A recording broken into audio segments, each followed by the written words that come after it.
Buenos días. Ahora veremos un nuevo tema. Este tema es intención argumentativa. En este tema vamos a tener que entender y que nos quede claro los siguientes conceptos: persuadir, convencer, cuestionar, polemizar, demostrar y deliberar. Es necesario tener claros estos conceptos a la hora de construir una argumentación y a la hora de tener claro en qué consisten los argumentos y cómo podemos utilizarlos. Y sobre todo, como dice este primer tema, cuáles son las intenciones de la argumentación, para qué nos sirven, cómo podemos utilizarlos y cuál será el resultado de su ejecución. Vamos a verlo. Veamos el primer concepto, persuadir. ¿En qué consiste este concepto?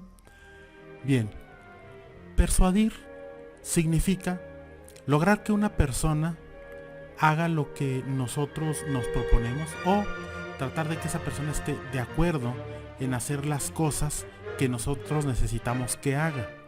O sea, nosotros vamos a hablar con esa persona, nosotros vamos a intercambiar ideas con esa persona para que esta persona haga cosas que nosotros creemos que son adecuadas o que son apropiadas, o simplemente cosas que nosotros queremos que la otra persona haga. Entonces, más adelante vamos a ver el concepto de convencer, ¿sí? Que podría parecer que es lo mismo, pero no, porque en la persuasión va a estar basada la persuasión básicamente en las emociones. La persuasión se basa en intercambiar sentimientos que son factor común entre las personas, formas de ver las cosas, enfoques, sensaciones que ambos sienten acerca del tema que se esté tratando, para que por medio de esas emociones, por medio de esos sentimientos, por medio de esas percepciones subjetivas que están coincidiendo entre los dos individuos, uno de los dos individuos logre o consiga que el otro piense de la misma manera que él o esté de acuerdo en las cosas que se deben hacer según lo que esta persona piensa o según lo que esta persona quiere o necesita. Ahora pasemos al concepto de convencer. Bueno, convencer a alguien tiene que ver con lograr que esa persona llegue a una conclusión. Para esto usaríamos argumentos lógicos, y esto sería en un procedimiento muy técnico, ¿sí? Muy estructurado, de mucha lógica, para lograr que todas las relaciones de causa y efecto tengan una congruencia evidente, y de esta forma lograr que nuestro interlocutor llegue a la conclusión que nosotros estamos deseando. Es decir, que después de todas las razones que se dan y que todo está estructurado de manera cuadrada, de manera precisa, que el interlocutor lo pueda entender y él pueda quedar absolutamente de acuerdo en lo que nosotros le estamos proponiendo. Esto es sin involucrar las emociones, sin involucrar los sentimientos, ni las posturas comunes que pueda haber entre los dos individuos. Aquí, en el concepto de convencer, es un procedimiento puramente técnico, con razones lógicas, de tal manera que se pueda llegar a una conclusión definitiva y convincente para la persona a la que le estamos proponiendo nuestras ideas. Entonces, aquí yo quiero hacer hincapié en la diferencia que existe entre convencer y persuadir. Cuando hablábamos de convencer, hablábamos de algo que tiene mucho que ver, o sea, hablamos de ideas en los dos casos, pero en el caso de la persuasión hablamos mucho de lo que son las emociones, de lo que son empatizar con la otra persona. Y en el caso de convencer ya no, en el caso de convencer simplemente son las razones duras que afectan las decisiones y las conclusiones de la persona que se pretende convencer de algún tema o de alguna situación que nosotros le planteamos. Ahora veamos el concepto de cuestionar. Cuestionar hace referencia a preguntar, pero lo entendemos como una pregunta incisiva que se hace con el fin de provocar que la otra persona dé razones que quizá no se han dado o que quizá no han sido suficientes. Entonces, cuando cuestionamos, estamos tratando de controvertir la situación, estamos tratando de poner en evidencia o aclarando cosas que son dudosas y que no han quedado claras. Es una forma increpar las ideas que muchas veces se suponen como correctas o inamovibles, pero que hay personas que pueden tener una opinión diferente, y entonces mediante estos cuestionamientos se pone en evidencia o se trata de llamar la atención para poner en orden alguna cuestión que haya quedado por ahí confusa. Ahora es el turno del concepto polemizar. ¿En qué consiste polemizar? Polemizar consiste en enfrentar ideas que van en sentidos opuestos total o parcialmente, con el fin de lograr, a partir de premisas o razones iniciales, otras razones o premisas más profundas o simplemente más adecuadas para el tópico que es objeto de la discusión o debate.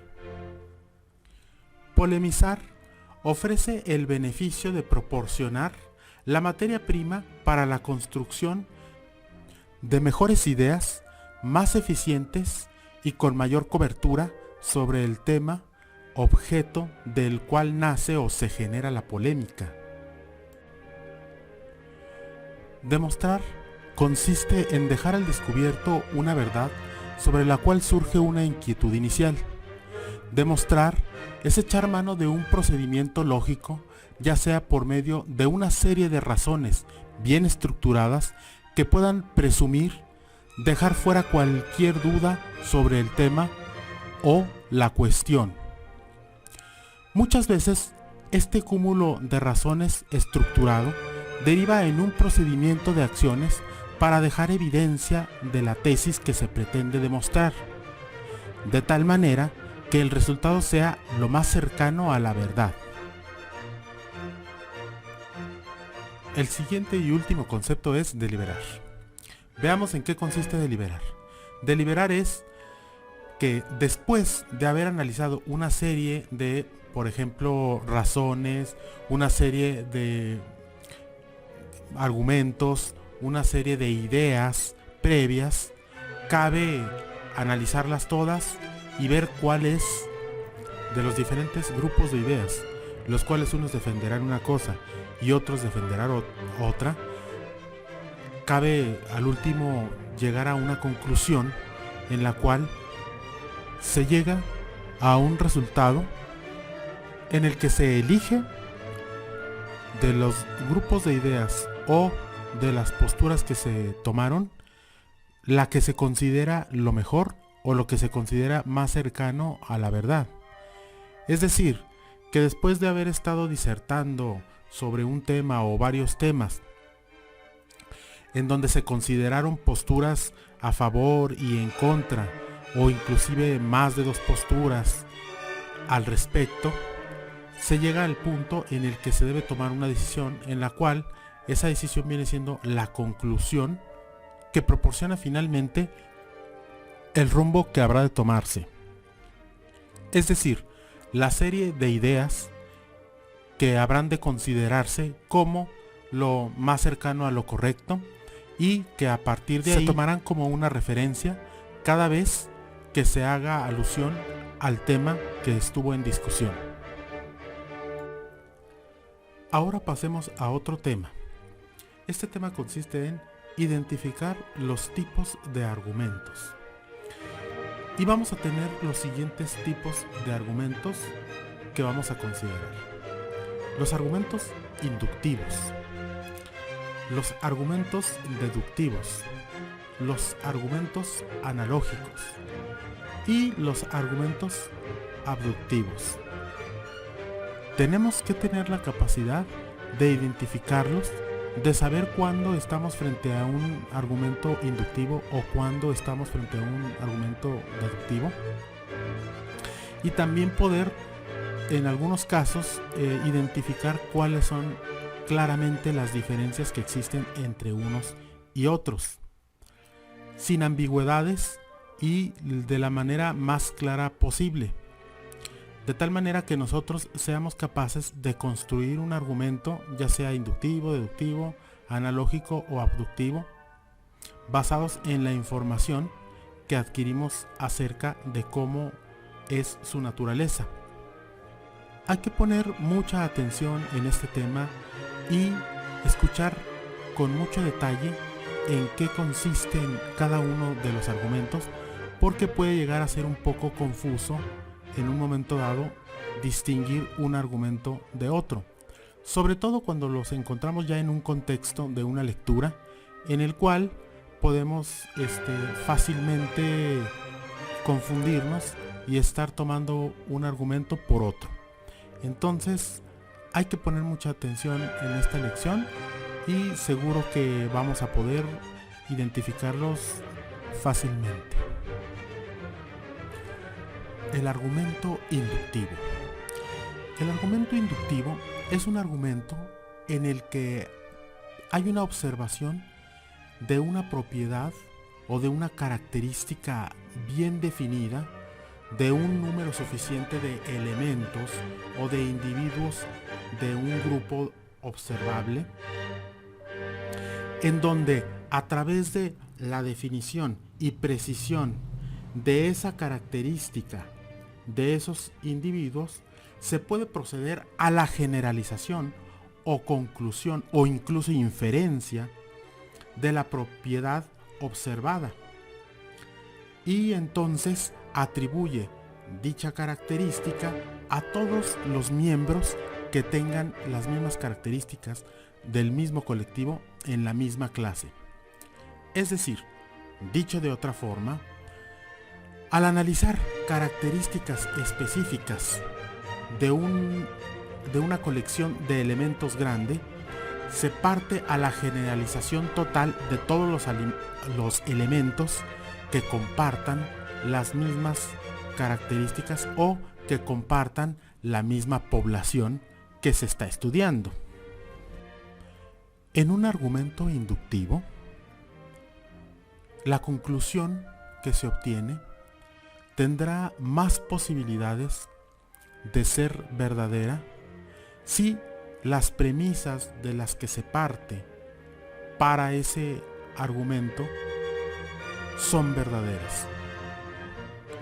Este método se considera que va de lo particular hacia lo general, porque observa una parte pequeña o específica de un grupo de elementos, y si muchos de esos elementos comparten esa misma propiedad o característica específica, entonces se procede a la generalización. Por ejemplo, tenemos una colección de elementos o un grupo de individuos formado por diferentes razas de perros. Entonces analizamos a la primera raza de perros o al primer perro, al primer individuo, y nos damos cuenta de que éste ladra. Entonces tomamos nota de eso a partir de nuestra observación. Pasamos a otra raza de perros y agarramos otro individuo, y entonces vemos que también este individuo ladra. Así procedemos con muchos tipos de perros de la misma raza y de otras razas, y de esa particularidad que los perros ladran en esa muestra que nosotros tomamos, podemos pasar a la generalización de que todos los perros, o sea, todo ese grupo, todo ese colectivo, todos los perros ladran. Ese sería un ejemplo de un argumento inductivo, la generalización a partir de la particularidad. Vamos a ver ahora el argumento deductivo. ¿Cuáles son los argumentos deductivos? Los argumentos deductivos son aquellos argumentos en los que se parte de lo general a lo particular. Es decir, lo contrario que en el argumento inductivo, el cual partía de lo particular hacia lo general. Entonces, en los argumentos deductivos se tienen premisas que se presumen válidas o verdaderas desde el principio, y de ahí se parte a lo particular, de ahí se parte a las conclusiones. Quiere decir esto que las conclusiones derivan necesariamente de esas premisas que se plantearon desde un principio como verdaderas o válidas. Por lo tanto, se parte de algo general para algo particular. Veamos ahora un ejemplo de un argumento deductivo. Utilicemos el mismo ejemplo de los perros que habíamos mencionado en el argumento anterior. En el caso del argumento deductivo sería de la siguiente forma.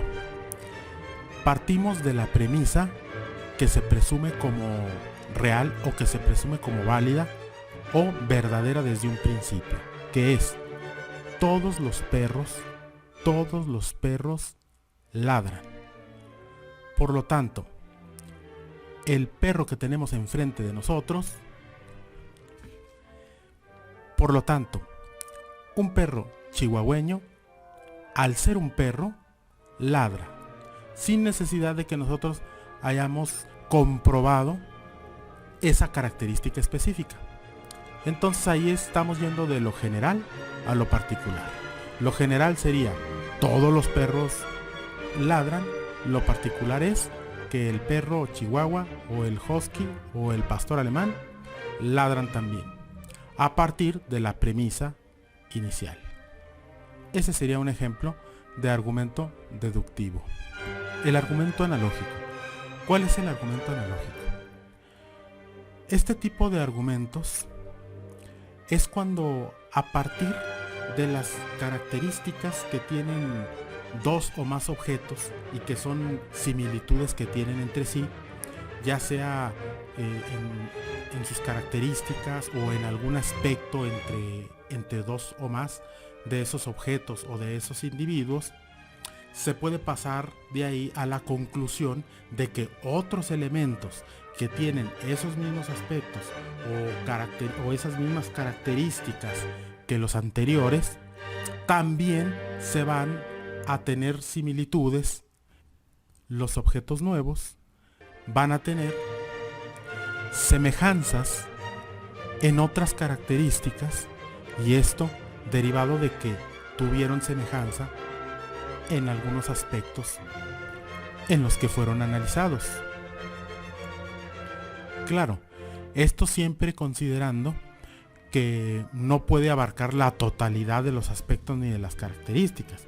Simplemente se infiere o se concluye de que si se parecen en las primeras tres características, es muy probable o se presume válido que se parezcan también en las siguientes 4, 5, 6 características restantes. Veamos un ejemplo de este tipo de argumento. De joven desarmé un reloj mecánico. Ya podré desarmarlos ahora y ser relojero. O, por ejemplo, de niño vi cómo hacían el pan. Ahora de adulto podré hacer pan. El argumento abductivo. Ahora veamos el argumento abductivo. ¿Cuándo estamos frente a un argumento abductivo? Bien, este tipo de argumentos considera una premisa inicial, la cual generalmente o siempre es verdadera, y luego a partir de eso una segunda premisa, la cual puede ser verdadera, pero no necesariamente. Esta podría ser falsa. Podemos definir el argumento abductivo como un tipo de razonamiento que pretende llegar a conclusiones a través de una serie de premisas consecutivas. Las conclusiones a las que se llega con un argumento abductivo son sencillas y en las cuales la premisa final depende directamente de la premisa inicial. Veamos ahora un ejemplo de lo que sería un argumento abductivo. Primera premisa: los buenos alumnos entregan sus trabajos a tiempo. Premisa siguiente: Daniel es un buen alumno. Conclusión: Daniel entonces deberá entregar sus trabajos a tiempo. Ahora hagamos las actividades. Primero que nada, pasen la teoría a su libreta, porque ya les había comentado que esto también forma parte de una evidencia. Luego, escriban un ejemplo de cada uno de los tipos de argumentos que aquí definimos. Y finalmente, identificar en las siguientes lecturas qué argumentos se presentan ahí y decir a qué tipo pertenecen. ¿De acuerdo? Bien, entonces lean las lecturas con calma, con cuidado, le ponen pausa al video, leen una lectura, le ponen pausa al video, leen la otra lectura y luego ustedes identifican los argumentos que ahí se presentan. Ya saben, tienen hasta el lunes de la próxima semana para que entreguen su trabajo, para que entreguen su tarea. Es para el lunes, pero sí lo pueden entregar después. Solo que si lo entregan después, la calificación sería suficiente nada más. En cambio, si la entregan antes, puede ser excelente siempre y cuando cumpla con los requisitos de que tiene que estar legible, tiene que ser entendible lo que está ahí, tiene que tener buena presentación, tiene que estar bien hecho, tiene que estar completa. Y las imágenes, esto me interesa mucho, las imágenes tienen que estar al derecho. Ya ven que cuando toman una fotografía con el celular, la imagen puede quedar horizontal o vertical y a veces tiene uno que enderezar la imagen. Entonces también voy a contar el hecho de que me manden las imágenes al derecho. También recuerden que en la parte superior central de la foto, o sea de ahí de su libreta, tiene que estar su nombre de ustedes, empezando por los apellidos. También eso lo voy a considerar. Tiene que empezar su nombre por los apellidos y estar en la parte central y superior de la libreta. Luego, en la esquina superior izquierda, el número de la actividad a la que corresponde, que en este caso sería 6 porque sería el video 6 o la clase 6, entonces ahí le van a poner actividad 6 y en la esquina superior derecha le van a poner la fecha de entrega de su tarea. Bueno, si no hay ninguna otra cosa que agregar, pues entonces ya saben que está el grupo de WhatsApp para que hagan cualquier pregunta y nos veríamos en la siguiente clase. Hasta la próxima y gracias.